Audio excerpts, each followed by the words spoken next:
प्यारे भैया बहन, आज का दिन आप सभी के लिए मंगलमय हो। हम आपको फर्स्ट वीडियो में पढ़ाए थे सकल और विकल के विषय में। तो अभी हम आपको बताएंगे कि जैसे विलास और सकल की तरह बहुत से लोग जो हैं विभिन्न प्रकार के क्रियाकलापों में लगे हुए हैं।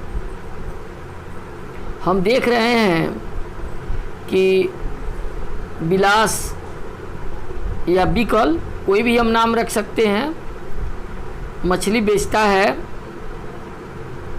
और सकल जो है एक बड़े फॉर्म में नौकरी मिल जाती है, काम करता है। इस प्रकार से अपने अनुसार विभिन्न प्रकार के कार्य में लगा हुआ है। देखिए, विभिन्न क्रियाकलाप को मुख्यतः 3 क्षेत्रक में बांटा गया है: प्राथमिक क्षेत्रक, द्वितीय क्षेत्रक और तृतीय क्षेत्रक।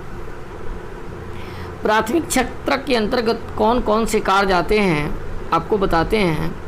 प्राथमिक क्षेत्रक में आता है कृषि कार्य, वानिकी, पशुपालन, मत्स्य पालन, मुर्गी पालन और खनन। ये सभी कार्य प्राथमिक क्षेत्रक में आता है। द्वितीय क्षेत्रक में आता है विनिर्माण और खनन। खनन का मतलब होता है जो खोद करके धरती के अंदर से निकाला जाता है, और विनिर्माण का कार्य होता है जो फैक्ट्री में किसी चीज़ का उत्पादन किया जाता है, उसको विनिर्माण कहते हैं। तृतीय क्षेत्रक में आता है व्यापार का कार्य, परिवहन, गाड़ी घोड़ा, संचार, टेलीफोन वगैरह, बैंकिंग सेवा, बीमा, शिक्षा, स्वास्थ्य, पर्यटन। ये सारी प्रकार की सेवाएं आपको तृतीय क्षेत्रक में शामिल है। तो हम आपको आज बताएं ये प्राथमिक क्षेत्रक में कौन कौन काम आता है, द्वितीय क्षेत्रक में कौन काम आता है, और तृतीय क्षेत्रक में किनको रखा गया है, ये हम आपको आज बताएं। देखिए, इस क्षेत्र के जो क्रियाकलाप हैं, इसी क्रियाकलाप के फलस्वरूप वस्तु और सेवाओं का उत्पादन होता है।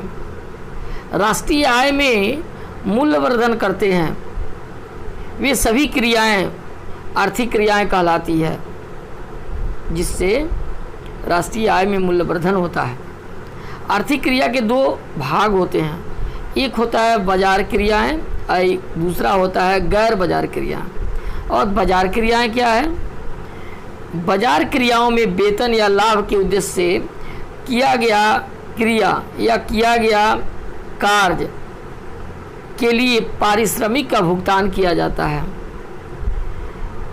इसमें सरकारी सेवा के सहित वस्तु सेवा सभी शामिल हैं।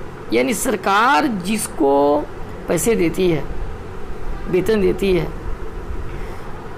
एक दूसरा आता है गैर बाजार क्रिया।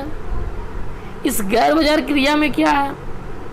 स्व उपभोग के लिए, अपने उपभोग के लिए उत्पादन का कार्य करना। प्राथमिक उत्पाद का उपभोग और प्रसंस्करण, रख रखाव, अचल संपत्ति का लेखा जोखा रखना आदि, ये सब आता है।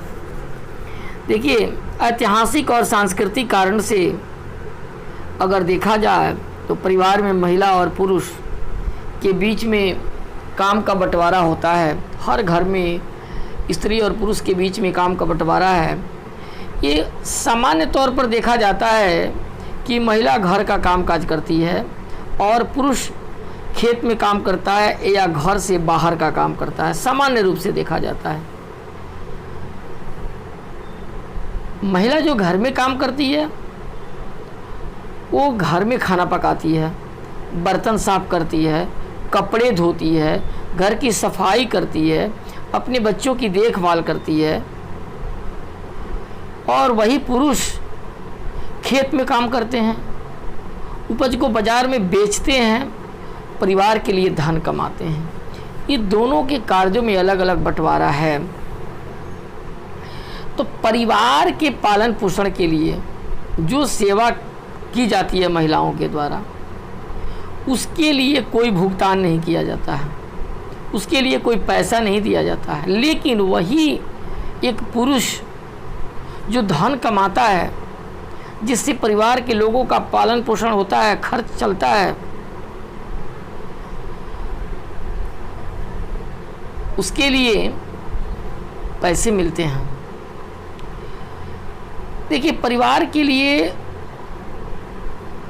महिलाओं के जो सेवाएं दी जाती है, यानी महिलाएं अपने परिवार के लिए जो सेवा देती है, उसके लिए उसको कोई भुगतान नहीं मिलता और उसके की सेवा को हम राष्ट्रीय आय में जोड़ भी नहीं सकते। देश में उत्पादित वस्तु और सेवा का कुल योग में है। ठीक उसी प्रकार अगर एक महिला घर से बाहर जाकर के कोई बिजनेस करती है, चाहे वो मछली ही क्यों नहीं ले जाकर के बेचे, कोई सब्जी ही क्यों नहीं ले जाकर के बेचे, अगर आय करती है, उसको आमदनी होती है उसके बिजनेस से, तो इस प्रकार के महिला के सेवा के लिए भुगतान किया जाता है। वह घर से बाहर काम करती है, वो पैसे कमाती है, तो उसको भुगतान मिलता है, उसको हम राष्ट्रीय आय में जोड़ते हैं। जब वे श्रम बाजार में प्रवेश कर जाती है, उसके लिए पुरुषों के सहयोग की तरह उसकी आय, उसकी शिक्षा, उसके कौशल पर निर्धारित की जाती है। तो शिक्षा व्यक्ति के उपलब्ध आर्थिक अवसर के बेहतर उपयोग में सहायता भी है। देखिए, शिक्षा और कौशल बाजार में किसी भी व्यक्ति की आय के प्रमुख निर्धारक है। ये दोनों, चाहे स्त्री हो या पुरुष, दोनों की आय का निर्धारण वो करता है। अधिकांश महिलाओं के पास में बहुत कम शिक्षा है, बहुत निम्न कौशल है, बहुत कम जानकारियां हैं। पुरुषों की अपेक्षा जो है महिला जो है कम परिश्रम भी करती है, लेकिन अधिकतर महिला वहाँ काम करती है जहाँ नौकरी की सुरक्षा नहीं होती है, कानूनी सुरक्षा का अभाव होता है, ऐसे जगहों पर करती है। अनियमित रोजगार और निम्न आय, ये दो उस क्षेत्र की मुख्य विशेषता मानी जाती है। इस क्षेत्र में, अगर इस क्षेत्र में महिला काम करती है, तो इस क्षेत्र में महिला में प्रसूति अवकाश का मतलब होता है कि जब महिला को बच्चे की जन्म देती है, एक महिला अगर बच्चे की जन्म देती है, तो बच्चे के जन्म देने और बच्चे के पालन पोषण करने के लिए सामान्य रूप से 3-4 महीने का समय चाहिए। वह 3-4 महीने कोई काम नहीं कर सकती है, तो 4 महीने वो काम नहीं करेगी, 6 महीने वो काम नहीं करेगी, तो उतने दिन का अवकाश मिलना, उसी अवकाश को प्रसूति अवकाश कहा जाता है। शिशु की देखभाल करना, अन्य सामाजिक सुरक्षा तंत्र जैसे सुविधाएं उपलब्ध नहीं होती है उसको।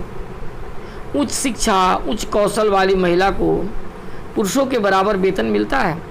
जो अधिक पढ़ी लिखी महिला है, उच्च शिक्षा ग्रहण की हुई है, उसको पुरुष के समान वेतन मिलता है। जैसे मान लीजिए कोई महिला प्रोफेसर हो, पुरुष भी प्रोफेसर हो, तो दोनों के वेतन तो समान होंगे। संगठित क्षेत्र में शिक्षण और चिकित्सा सबसे अधिक उन्हें आकर्षित करता है।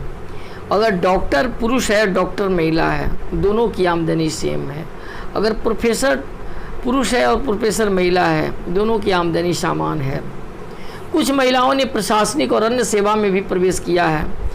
बहुत सारी आज महिलाएं हैं जो एसपी है, बीडीओ है, कलेक्टर है, ऊंचे ऊंचे पदों पर है, तो वो तो पुरुषों के समान पैसे कमाती है कि नहीं कमाती है? कमाती है।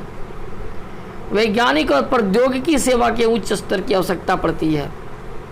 अपनी बहन या साथ पढ़ रहे किसी सहपाठी से पूछें कि यह क्या बनना चाहती है, तब तो आपको यह पता चलेगा कि उसकी सोच क्या है, वो बनेगी क्या है। अगर वो बनेगी तो उस आय अर्जन करेगी कि नहीं करेगी। तो इस प्रकार से आज के लिए आपके लिए इतना ही है। अगले दिन हम आपको जनसंख्या की गुणवत्ता के विषय में बताएंगे। बस आज इतना ही, धन्यवाद।